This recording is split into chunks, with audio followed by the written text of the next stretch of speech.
Training camp is underway. The Argos came out victorious in the double blue game, and we prepare for our first visit to the new Ivor Wynne Stadium. Crack those cold ones. It's the Argos Fancast. You can find us at Argos Fancast or anywhere you find your friendly neighborhood podcast. Just search Argos Fancast. I am Clay Chisholm. You can find me at All Kinds of Clay. And joining us, as always, he is our resident historian from ArgoFans.com, the VP of Football Operations, Will Gertler, MBA. Hi, everybody. You can find me on Twitter at ArgoFans or check out www.argofans.com. Okay. This is the first time you've done this in the video era. From the double blue order. What's up? No, I was just pointing to the flag. You mentioned the double blue order. I'm pointing at the flag. But this is, like I said, this is the first time you've done this in the video era now. So come on, let's get it on the road. Okay. Well, now we're going to start that whole clip again. Now you don't. Keep it in. All right. Well, let's try your intro again, Doug. All right. And from the double blue order, Sir Douglas of House Ballinger, second of his name, Lord of Section 116, Warden of the South Side, and Protector of the Realm. Oh, welcome to the. This is my welcome to the video era, folks. You can find me exclusively on Blue Sky at DougB519, on YouTube at Sir Douglas 1873. New video coming out soon, by the way. And you can also find the premier CFL supporters group, the Double Blue Order, Facebook, Excrement, Instagram, and we also have a merch store. Something I gotta mention about that coming up later in the 3-minute warning. That's at doubleblueorder.ca. Ooh, cool. And we need to mention, since this is technically our first episode on video, we do have some stuff that's coming out a little bit later that Will and I recorded earlier. But we are now a proud member of the Shotgun Sports Network. They're the ones providing us with this fancy video. And great guys, the Elks Herd, Stamps Roundup. We got some the Rouge, White, and Blue are part of this as well. And we've got some. They've got some other shows that are not just football as well. They've got some hockey stuff in Winnipeg, in Edmonton, and a guy down in Birmingham that literally covers just about everything down there. We'll see how that works out as well. But yeah, we're a proud member of the Shotgun Sports Network now. So go and follow them.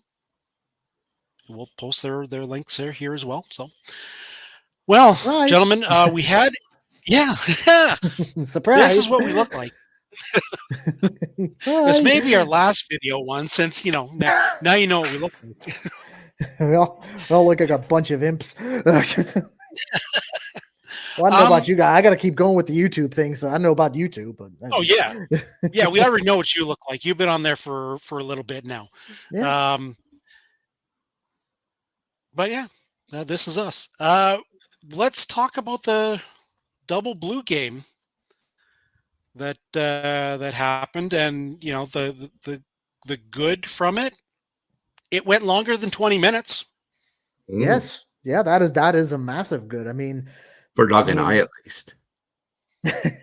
Well, let's put it this way: we've gone to the double blue games before, like throughout the time they've been in Guelph, and they've lasted, and like Clay said, they've lasted as little as 15 minutes, mainly because Coach got pissed off and said, "Get your ass to the locker room. We got some stuff to discuss." Yeah, pretty much. I've now attended the last 2 double blue games and seen a total of 5 plays. I was the last game that went 20 minutes. I showed up to see the last two plays and then get hauled off the field. And then this one was a little bit late and caught the tail end of the last couple of plays of this one as well. Well, to be fair, you did catch a fair bit though. To be honest. So, I mean, it was. I mean, it was longer than it was, like I said, it was all longer than expected. It started 3:45 and ended on the dot. Huh? Yeah, 3:45 on the dot.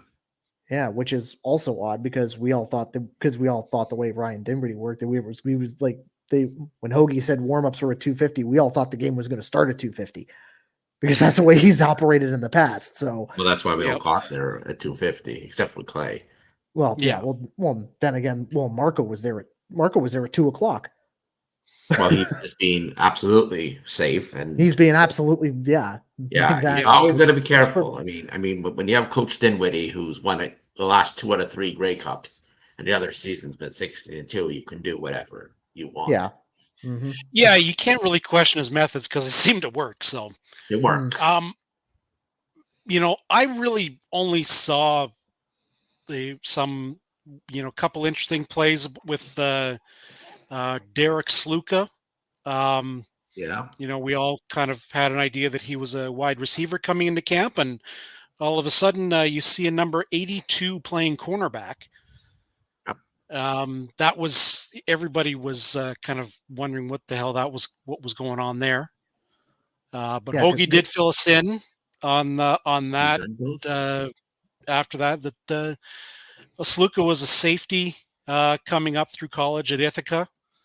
And when he went to the Colts, they flipped him to receiver. And when he came to the Argos, we flipped him back to where he is good at the defensive back. He played safety, lining up safety, I guess, most of training camp so far. Yeah. And they threw him out there at corner just to see what they had, I guess. I think Tyshawn Blackburn got banged up early in camp, so I think he's been participating, and they cut that Armani Watts guy fairly early. So, I mean, I don't know what's going on, but hope they don't need to use him there. I mean, well, I mean, if they do, he's a natural safety. That's but he hasn't played there in a while, I guess, from what I understand. He got a pick. He got a pick as an interception. As a corner. Still, you got to pick as a corner in something that should be an offensive showcase, because usually those scrimmages are offense heavy, especially pass heavy, because you really can't evaluate the running backs in that. No, because you can't simulate breaking tackles or the like. You can't. You really can't. You really can't and shouldn't be going full speed in a scrimmage like that. No. Which we just saw, because I mean, Kevin Brown didn't participate. Kadeem Carey didn't participate, and that Mayan Williams guy, his game is as a physical running back. He's definitely a disadvantage in this type of scrimmage. So, on Saturday in Hamilton, I think they're going to have to take a look at the guy and see what they got. Yeah. We got to look at 3 of our 4 quarterbacks. One is still recovering from his leg injury. What I heard, Arbuckle was. Yeah. We heard Arbuckle was, from what I heard anyway, Arbuckle did pretty well. You couldn't see. Doug, you had the glasses on, so what did you see? I mean, Nick Arbuckle looked ready. He looked ready to rumble. Cam Dukes looked like Cam Dukes. And one of the new guys, Tucker Horn, he was actually looking pretty good too. But I know our insurance policy, Nick Arbuckle, is you know what, and I could say this about the entire team. They're ready to hit somebody. They're ready to hit somebody for real. So, and Saturday they're going to get that chance. So, let's go. And there was About the first pitch tonight of the Blue Jays game. Yeah, considering what happened 10 years ago, Yeah. that's the least the Jays can do. Nick Arbuckle and Dejan Brissett were there. Correct. The other interesting thing that I didn't notice this initially, but going back on some other people's assessments of it, I heard where some people were lining up. I think some of it was just to see where people were, especially on the offensive line. I guess Ryan Hunter was lining up at right guard. They put Greg Moore over at left guard where he's more comfortable. And they had Sage Dockstader lining up at left guard. Tackle, guard, or left guard. We have 6 or 7 guards in camp. That's insane. That is insane. We needed to address. And not only that, some of these guys are big, beefy boys. I'll tell you that much. Holy cow! Oh yeah, the guy that they just signed, who was a draft pick last year. They went and had a spell in the U.S. and in the NFL. He's like 6'8", 3 something. Like the dude is massive. There's one lineman pushing almost 400 pounds. Yeah. And he looked, and to his credit, he looked in the scrimmage, he looked pretty mobile. He looked pretty mobile for his size. Yeah. Which is odd, considering somebody that size normally isn't really nimble on their feet. You know what I mean? So that's gonna work for him better. Like that'll be great for him in this league. It'll be great for him. Absolutely. Yeah. So, and the other thing too, I mean, we've got guys who can play a few positions too, which is not something that's a lot of teams have that luxury. They don't have that luxury. When you've got Ryan Hunter, who last year started out at left guard, then immediately kicked out to left tackle, and now they've got him at right tackle. Like, if you got a guy who can jump to that, because it's a different game. Like you're so used to playing on the one side, and then you're in turn moving over to the other side. So all of your positioning is exactly the opposite of what you've been used to. Well, I mean, we'll see if they actually go with it in the regular season, right? Yeah. Just a lot of experimenting. And from what Ben Grant said on his show, him and JB both agreed that Ryan Hunter did not look out of place on the right side. So I don't know. He's the most outstanding lineman in the league. Like, kind of want him on that blind side more than anywhere else. Yeah, well, we'll see. They're pretty high on this Greg Moore kid. So yeah, but they also got to figure out what they want to do, because Sirocco's healthy. Yep. Kick Nicastro out to right guard, Castro at center. Where does that leave Anthony Vandal? It was good last year. They got a embarrassment of riches now. I say this every single well, first thing, before I go on to that point, the first point I got to make is that flexibility is our weapon here. The fact that we've got all-stars that can play multiple positions is fantastic. So okay, somebody drops right tackle. Okay, you take over. We'll bring in another guy to fill in for you over here. So that is fantastic, and we won't need to do that. But another thing that I pretty much say this like every season this pops up. I do not want to be Coach Dinwiddie or Pinball Clemens come cut down day.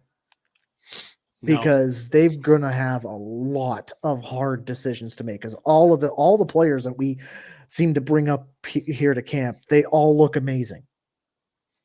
They Mhm. all do, and it's like they're gonna have to make some really, really tough decisions about, especially if we have to cut people that were on the team that were potentially on the team not potentially, people who were on the team last year for people that are just coming up, and it's like, okay, you outworked our veteran, so you get the job. You know what I mean? It's going to be very, very it's very, very difficult decisions to make. Yeah, and to think we traded away in the offseason a former most outstanding lineman in Dejon Allen. Who, by the way, is not taking a rep apparently. I've been having back spasms. Really? Huh. Wow. But yeah, I mean, like we traded away your former all-star or an all-star offensive lineman, and we're still looking at having an insane offensive line, and somebody's going to be a casualty that could walk into a lot of other teams and start. I wouldn't be surprised if they take one of these pieces that we have on the interior and dangle it in front of some other teams for something that they need that we don't know that they need Saskatchewan, for yet. example. Yeah, well, we'll see. But I wouldn't be surprised if they look at Giffen or Vandal and say, "Hey, anybody interested?" Because we might be I can assure persuaded you, to part with there will be them. teams interested in those two. I can tell you that Yeah, right now. yeah. But I mean, they're right now the obvious guys out. Based on what we've seen and what they want to do. But hey, it could be one of the other guys that that can help somebody else out that might be able to swing something back our way. Draft pick, Nicholas player. Yeah. Hey, those have worked out. That they have.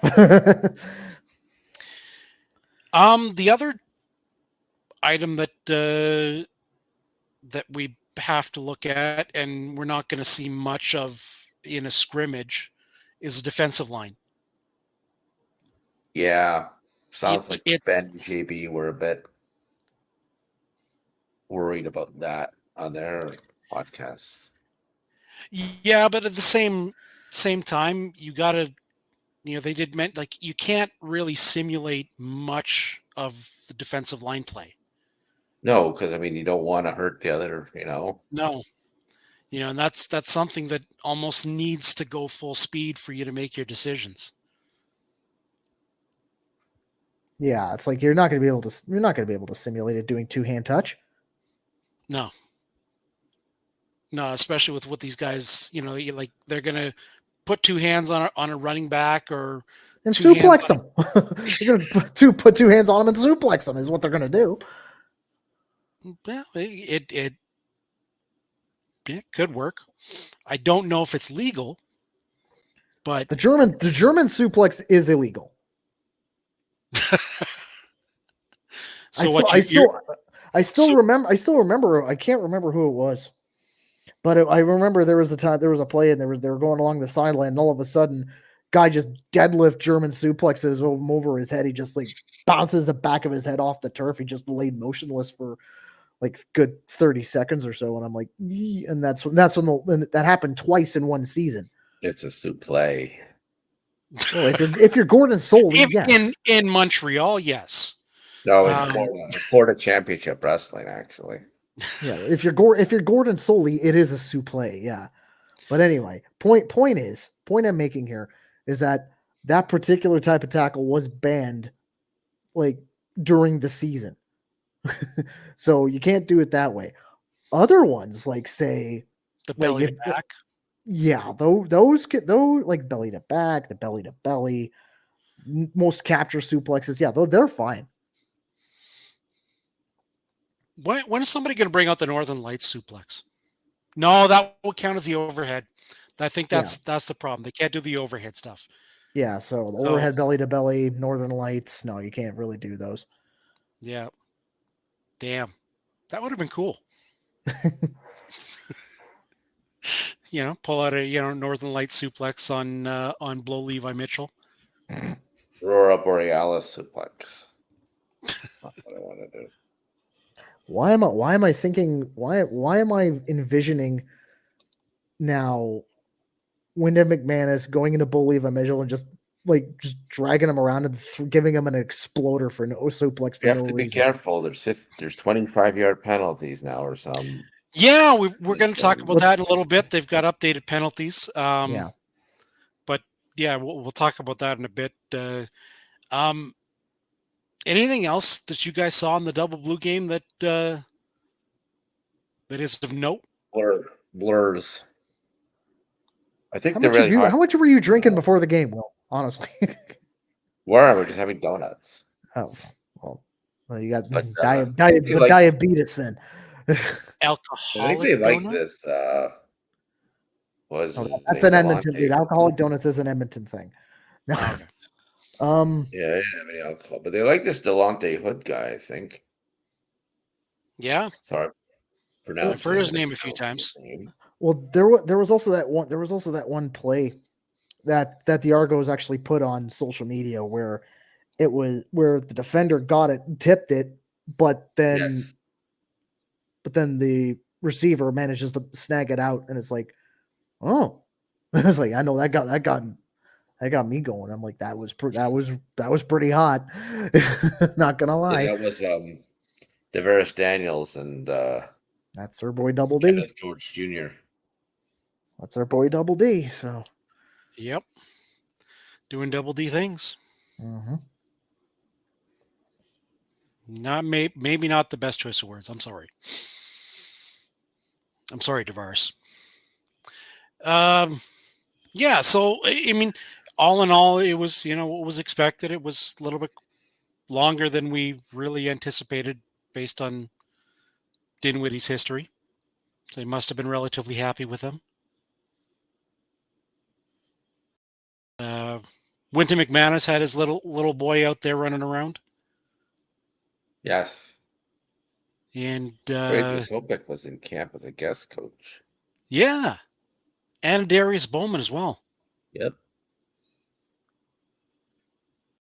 No wonder you saw there was a whole bunch of kids wearing Sopik jerseys. Yep. I was wondering about that because I saw them walking in, and I saw more in the stands, and then I see them running around on the field afterwards. I'm like, what's going on? Yeah.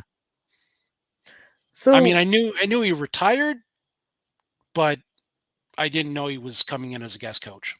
So, okay, could this be an indictment of Calgary, though? Because Fraser Sopik signed with the Stamps, looked around, saw what he saw, and said, "To hell with this! I'm going back to Toronto." He's only there for training camp, but yeah. You know what? I don't know. I'm not sure. I mean, I'm just saying. I'm not trying to put words in people's mouths here, but I'm just saying here. Is it an indictment on the Stamps that you had a player come in, look around, have a cup of coffee, and said, "Yeah, I'm not doing this, dog," and just walked out? May very well be. Yep. On the outside looking in, that's exactly what I see. Yeah. I don't necessarily want to think that way, but it could have been you just got in there and you know what? My heart's just not in it anymore. That's a possibility too. That's a possibility too. That's a possibility as well. What led up to that thinking, could very well be what you're looking at too, right? Yeah. I don't really want to do this again. I don't not sure, but yeah, usually when they do something like that, it was just they get out there and like, no, they don't want to do this no more. So, some of the rules that have changed. Yeah, this I'm a little confused about. Okay. So we've now got the grade 2 roughing the passer penalty. So that is a 25-yard penalty that has been modified to be called when a blow is delivered with the crown of the helmet to the head or neck of the passer, despite having a clear view to contact, and there are no mitigating circumstances, i.e. the level of the quarterback's helmet changes prior to contact. So that sounds like it's, because they were calling it no matter what before. So they're saying mitigating circumstances could be if the quarterback dips their head down and there's incidental contact. They're not going to call it 25 yards.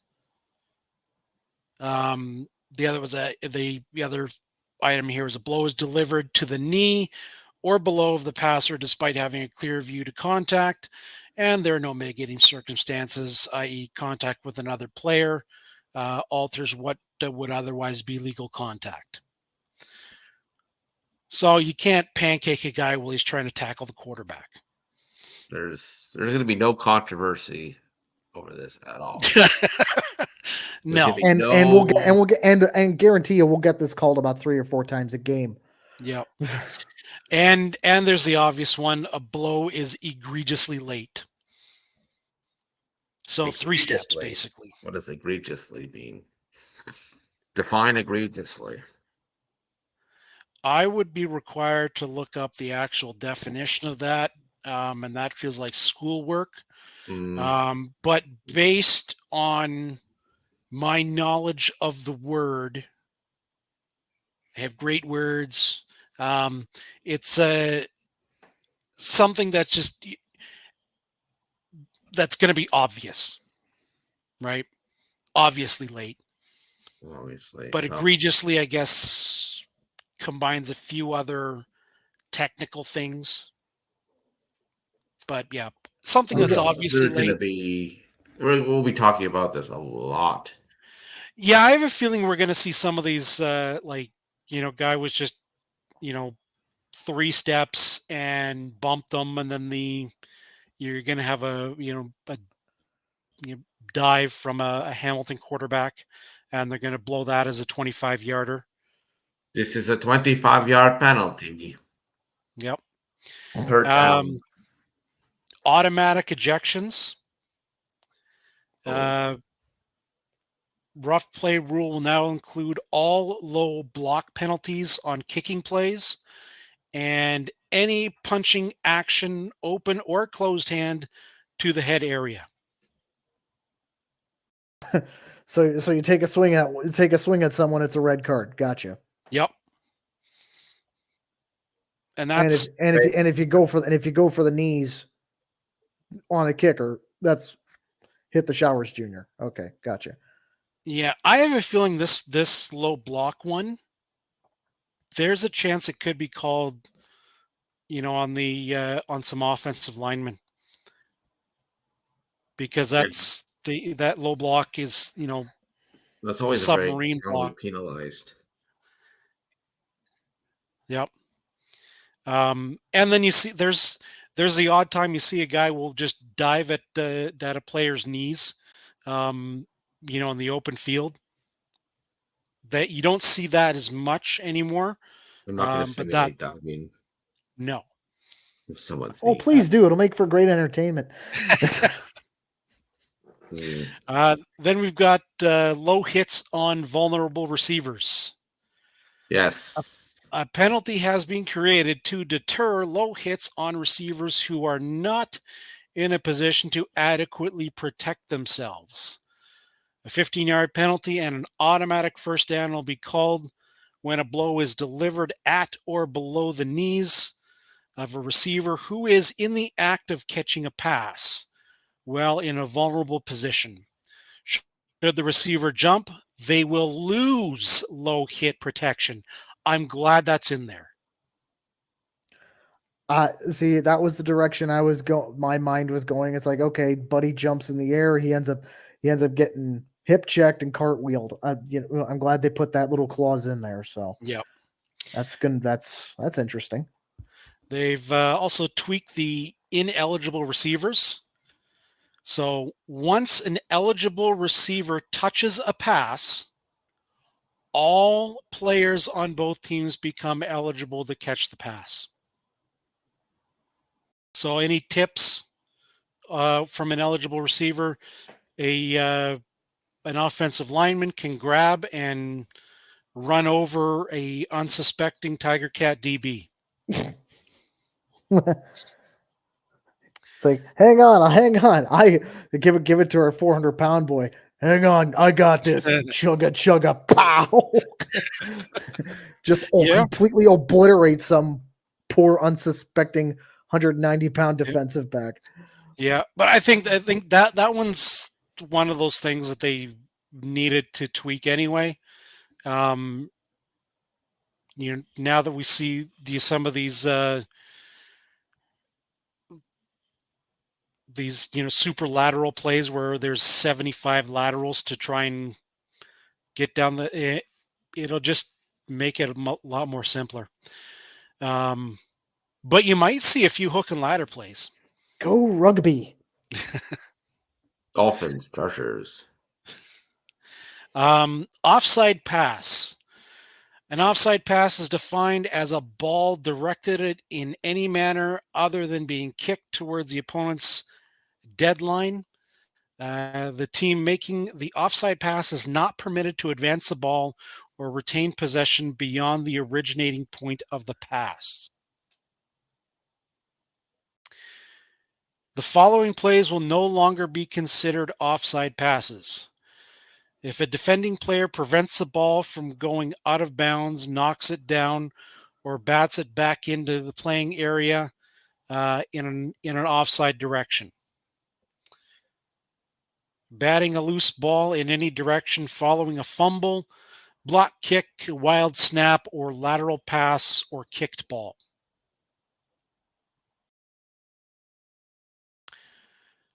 I feel like we may need a degree to figure this stuff out.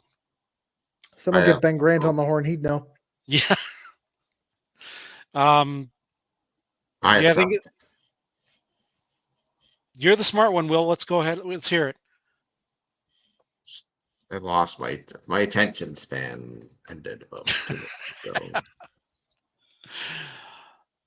Okay, and we've got the removal of restricted major penalties.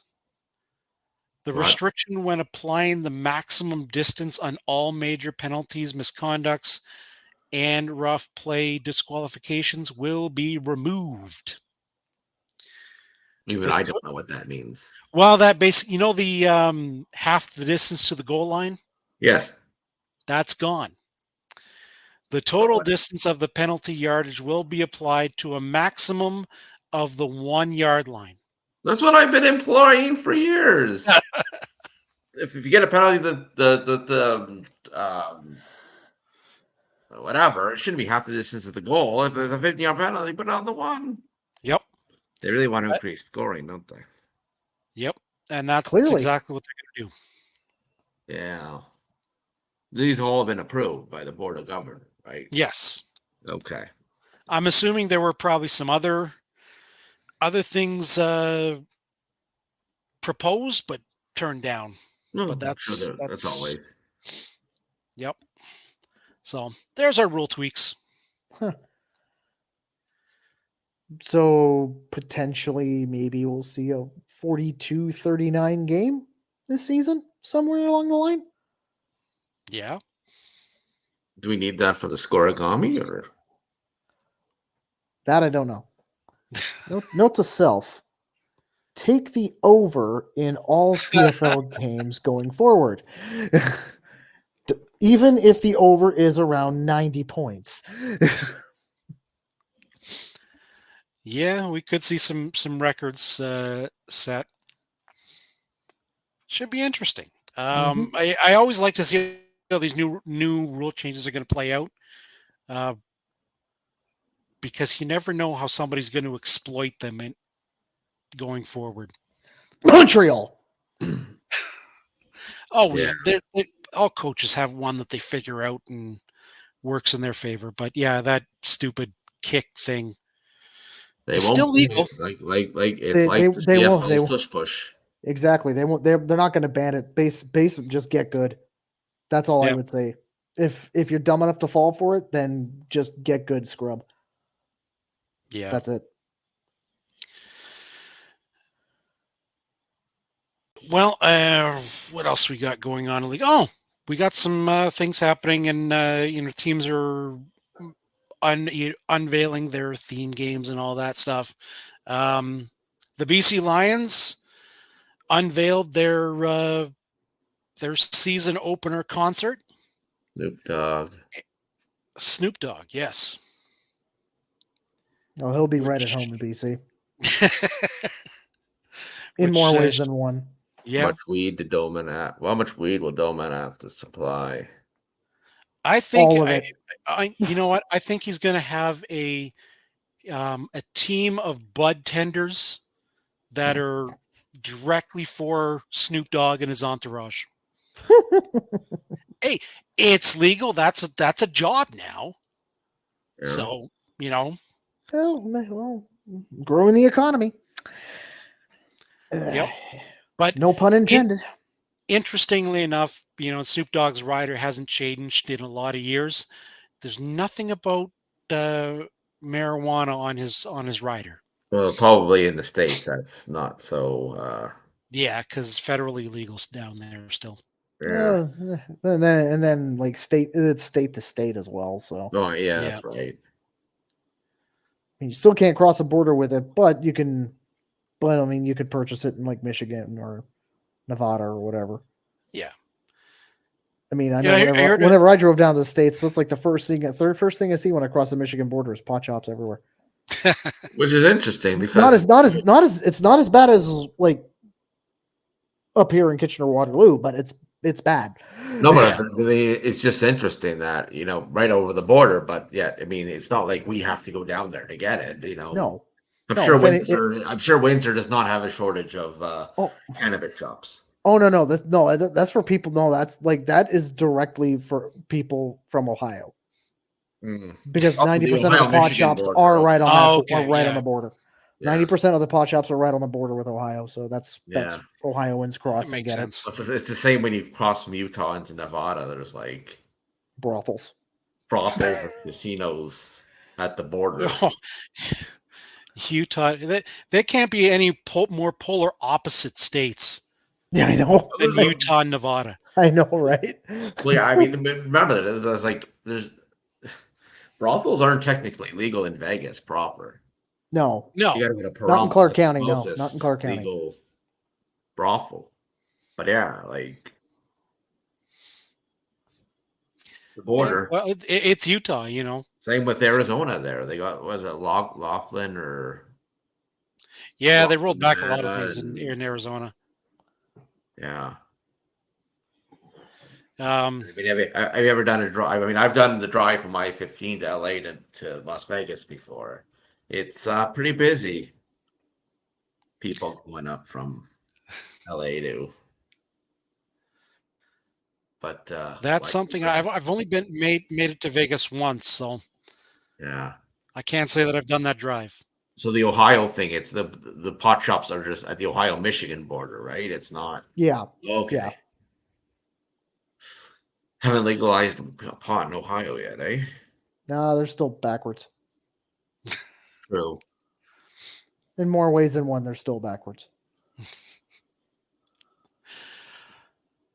What else we got going on around the league? Oh, yeah. This Pro Football Focus released a ranking of the quarterback rooms. in the CFL. And for some unknown reason, we're 9th. Yeah, but it's the Pro Football Focus. It's like they got the weird calculations and the whatever. Maybe Yeah, it's a I tie. know. I don't know. It just, like, you're telling me that Jake Mayer and Trevor Harris are better than Chad Kelly and Nick Arbuckle? Apparently, Drew Brown and Dustin Crum. No, not even remotely close. Like, hey, keep sleeping. it's always the dink. The Keep guy sleeping that's the on us. offense, the dink of the day, as Pat Marsden used to have. So, Yep. Yeah, I saw that and I'm like, okay, this is some bulletin board material if there ever was any. sure. I'm sure nobody on the Argo. No, they probably. I'm pretty sure none of them care. No. Yeah. The only words is keep sleeping on us. That's it. Just keep sleeping. Yeah. Yep. Keep sleeping at your own peril. Yeah, because we've got a guy who can sling it, who in Chad Kelly, who they say is a chance he might be available for week 1, which would be pretty amazing. If he's ready for week 3 or 4, that's where I expect it. Isn't that when we play Hamilton? Think so. Or is that week 5? First time. We play Montreal, Calgary, Saskatchewan, Ottawa. So week 4 is Ottawa. Yeah, Okay, so week 5. A warm-up game before he lays 700 on Hamilton. Since Matt Dunnigan's not coming back up to do the CFL on TSN anymore, we need to eclipse his single game passing record. So I'm gonna miss him. Yeah, great guy. Just I have a feeling you could tell he was going. You could tell his eggs were very well scrambled. And he's 64 too, right? Yeah. Like, and he's a family guy. He doesn't look it though. He doesn't look it. I always thought like in like later years he was looking like Captain Highliner. That's how good he was looking. Well, Matt Dunnigan got to like 23 and then stopped aging until he started with TSN, and then he was at like 40, and then he moved to about 52. And then he just stopped after that. He's like, I like this one. I'm good. Bounced back to 39 and then jumped forward. He can act like he's 39. He can probably do a lot. He can probably run around us in circles easy. Easy. But yeah. So with Matt Dunnigan's not coming back. Hopefully he'll be up here in some way, shape, or form for some Hall of Fame and alumni stuff. Fingers crossed we get Road Grill back. Just saying. There were some damn good recipes on that show. There were some of them were absolutely fantastic on that program, and they weren't hard. No, they were just good simple foods, and just perfect. Tailgateable too. Yes. I'm gonna have to wink, go back wink, and watch nudge, some nudge. Now. Huh? What was that? Yeah, we should. It'd be a good thing to get him up for a tailgate. Can you imagine, dude? Poor guy would get swarmed easy. Everyone knows Dunny. Come on, get him up working with Ginger as a charity thing. Oh, gee, we'd have to charge cover for that. We would have to charge like a significant cover. Road Grill with Dunny and Gingy. You're charging $20 cover easy for that. Come on now. Yeah, we'd have to provide our own security. Yeah, it'd be a bit much. Yeah. I mean, we only got one guy. We got one. Well, I mean, we got one guy who could take people down if necessary. Yeah. But I don't know if he'd be. I don't know if he'd be willing to do it though. That's the thing. Yeah, we got a few guys. Hmm. But yeah, that would be a great thing for CFL fans fight cancer, right, Will? Yes, so we need to now that you mentioned it, we do need to promote that. So a lot of interesting things going on with CFL Fans Fight Cancer already. The event's going to be obviously in Winnipeg this year, but there's CFL Fans Fight Cancer merchandise. So Really? yes, so Cam has made such things available. So what is there out there that you can buy? There's a 38 millimeter hard enamel pen. There's hoodies, and there's t-shirts. All proceeds, or I assume all proceeds are going to be going to Cancer Care Manitoba. I think that's who working with this year. Yeah, that is who you're working with. Yeah, so you can visit www.cflfansfightcancer.com /category/all products. And everything's going to be shipped in June, assuming that those mail people don't go on strike.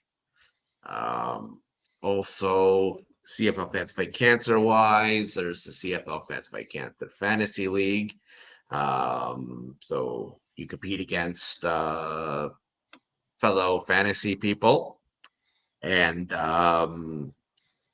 buy-in's $40, and that money is all going to the CFL Fans Fight Cancer charity. And the weekly winner gets, I think, 50% of the winnings, or donate it back, which I strongly encourage. But if you want to reach out to Laura, and the email to do so is CFL.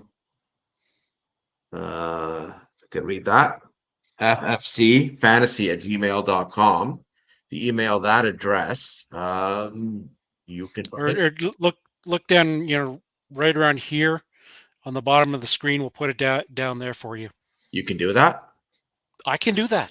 Oh, wonderful new technology we seem to have. As we graduate from the Dregs of audio realm Skype. to the video realm. Yeah. Hey, So there'll still be audio. We'll still put out the audio too for people who don't want to see us. yeah, I understand that. I and mean, I then understand of some of course, I understand some of us can break windows. I mean, come on now. So Anyway, Clay, Doug, and I will have the world's worst fantasy advice, of course, throughout the season. speak for yourself. Well, I'll have my random week where I win, because that always happens. But the other weeks I'll be complete, garbage. But I mean, the goal obviously is to beat Tomofachuk. Obviously, big Yep. part of this. So Yeah. Well, we'll make sure we get. You're going to be with them doing all kinds of stuff all year as well.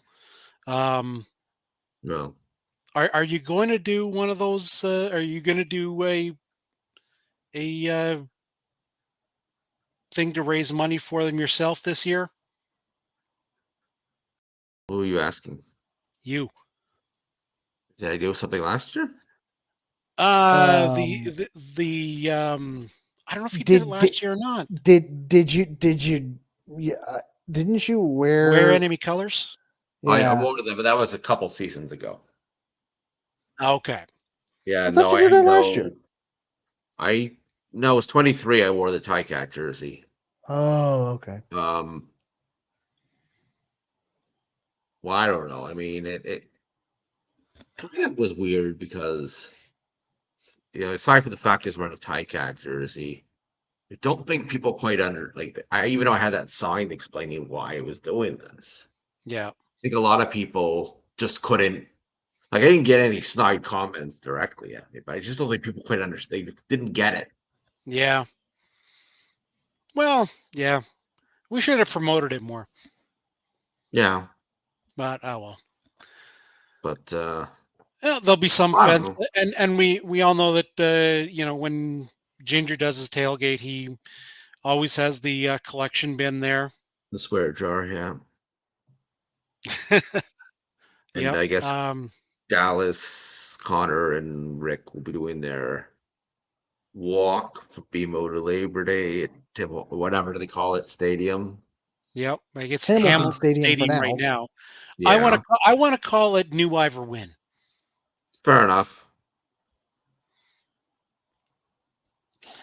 I can't say what I want to call it. Well, I I mean, bet. I could, but I we, mean, we know what you want to call it, Doug. yeah, It's it it's written all over your face. starts with S and ends in Eitel and ends in height hole.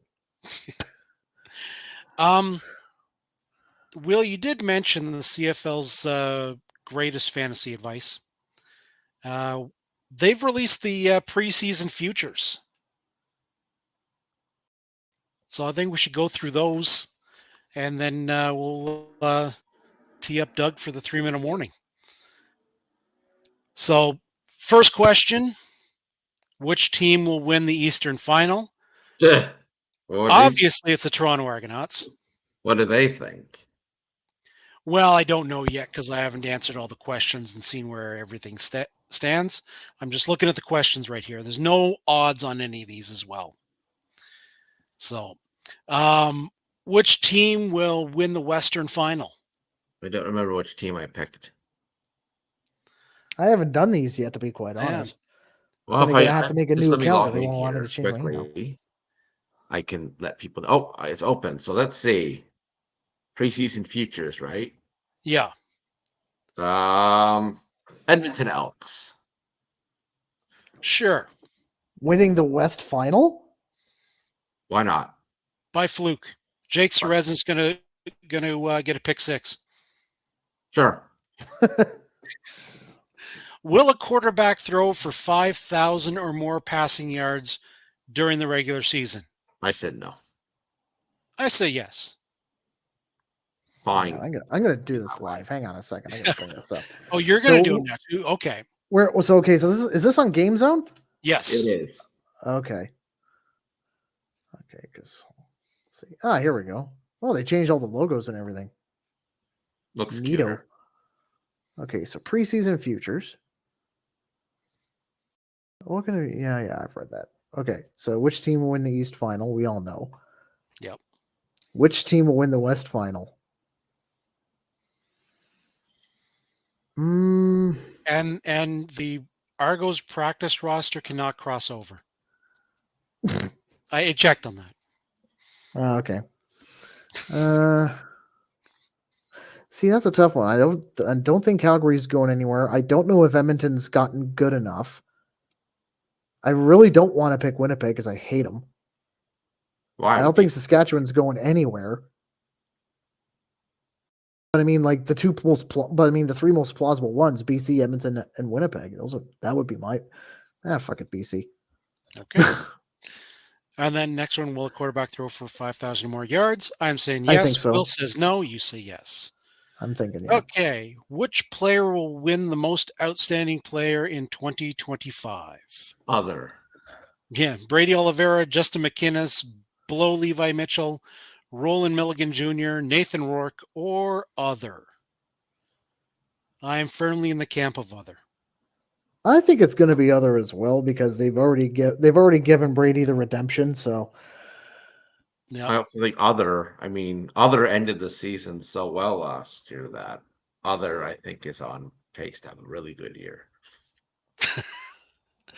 Will a player have more than 12 sacks during the regular season? No. I agree. Ralph Hawley and Jake Seresna, I think, led the league. They only had 8. Yeah. Yeah. No, I'm going to go with that. Will Winnipeg's Brady Oliveira have over or under 2,000 receiving and rushing yards combined during the regular season? Not even close. He'll get 1,000 on the ground, but he's not getting 1,000 through the air. Yeah, I'll say under as well. Which team will finish with the best regular season record? That's a stupid question. We all know we're going to say Toronto. Mm-hmm. Which player will score the first touchdown of the 2025 regular season? Other Ott player. Since the first game is Ottawa and Saskatchewan. Ott and Sask.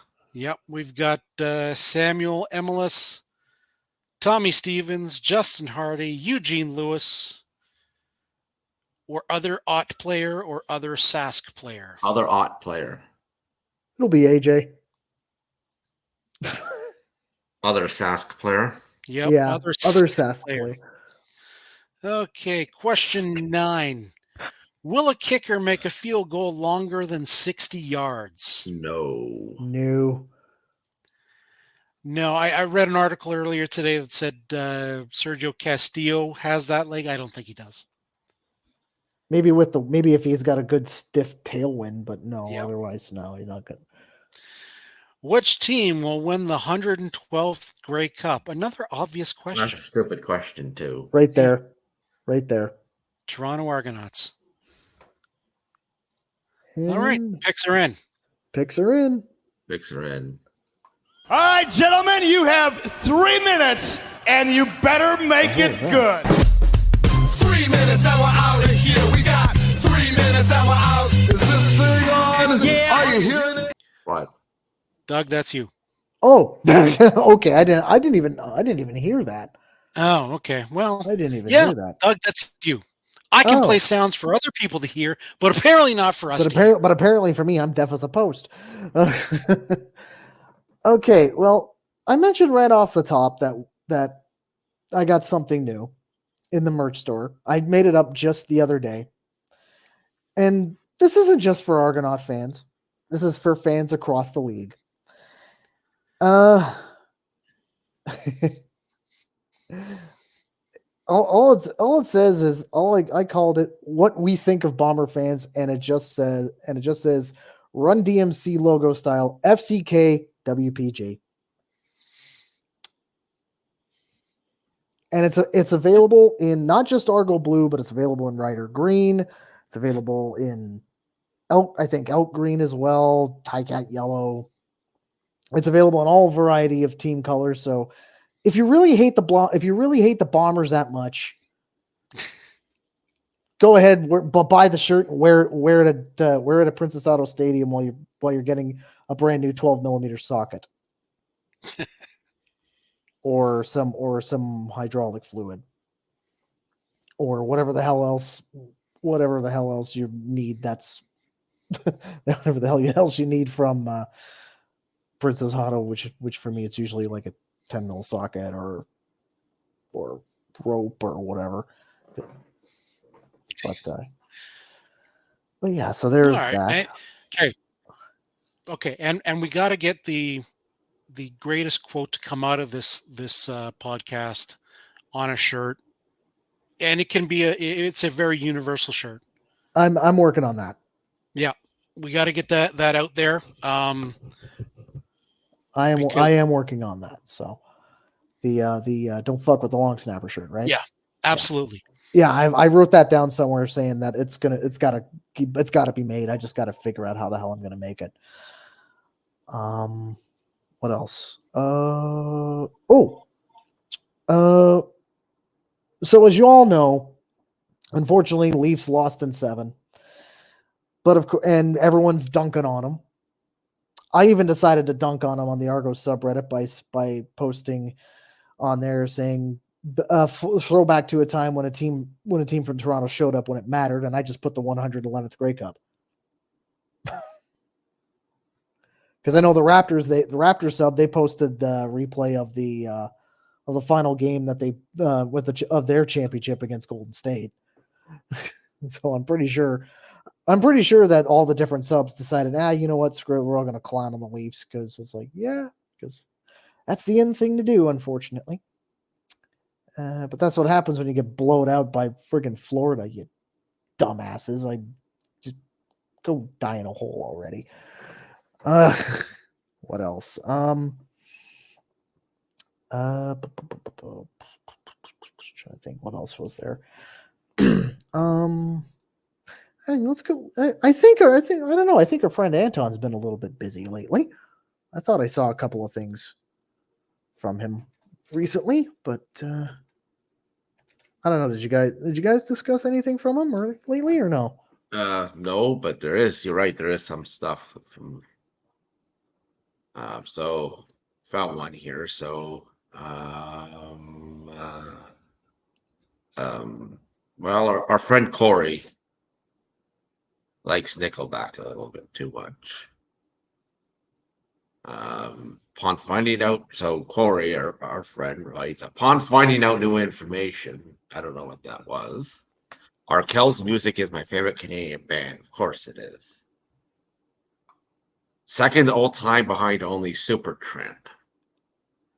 So our friend Anton responds, Supertramp make song called Dreamer. This is perfect for Tycat fan. I chimed in with, they also made a song called Fool's Overture, which is also appropriate for a Tycat fan. And to his credit, Corey did play along by saying, bloody well right, waiting so long. That was a fantastic response. Yes. That was a fantastic response. I'm not gonna lie. Corey has a sense of humor. Yeah, exactly. He's one of very few Tycat fans who actually do. There was one I saw that made me laugh pretty hard. Just trying to see. Response to Peter Diakowski, maybe? No, it wasn't that one. Oh no, and then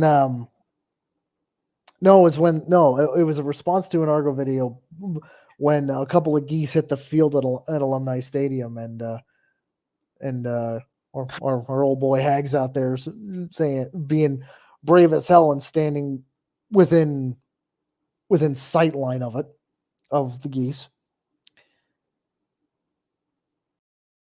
This right here is poetry. Cobra chicken can make team.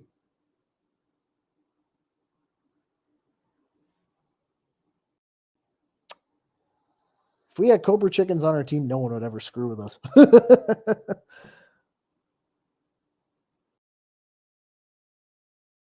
that I thought. Clay, you're muted. Yeah, you're muted. Just like the people on our BPM Zoom call at work every Wednesday. You're I'm unmuted now. Yeah, no, yeah. Those were some good ones. Mm. Dreamer. All right, guys. I think that does it for the Argos Fancast this week. Doug, where can they find you? You can find me exclusively on Blue Sky at DougB519. You can find, I'm also on YouTube. Gonna have a video coming out soon. And that's at Sir Douglas 1873. You can find the Double Blue Order, Facebook, Excrement, Instagram. And you can also check out our merch store with the new Fuck Winnipeg shirt. I still can't believe I made that. And that's at doubleblueorder.ca. Will? You can find me on Twitter at ArgoFans or at www.argofans.com. And you can find me at all kinds of Clay, wherever you do your social media-ing. And you can find the Argos Fancast at Argos Fancast. We're going to be on a whole bunch of the channels pretty soon. So yeah, just find us all over social media at Argos Fancast. Or anywhere you find your friendly neighborhood podcast, just search Argos Fancast. We are a proud member of the Shotgun Sports Network. And, that really does it for this episode of the Argos Fancast. We will gladly see and talk to you next week when we've got a preseason game.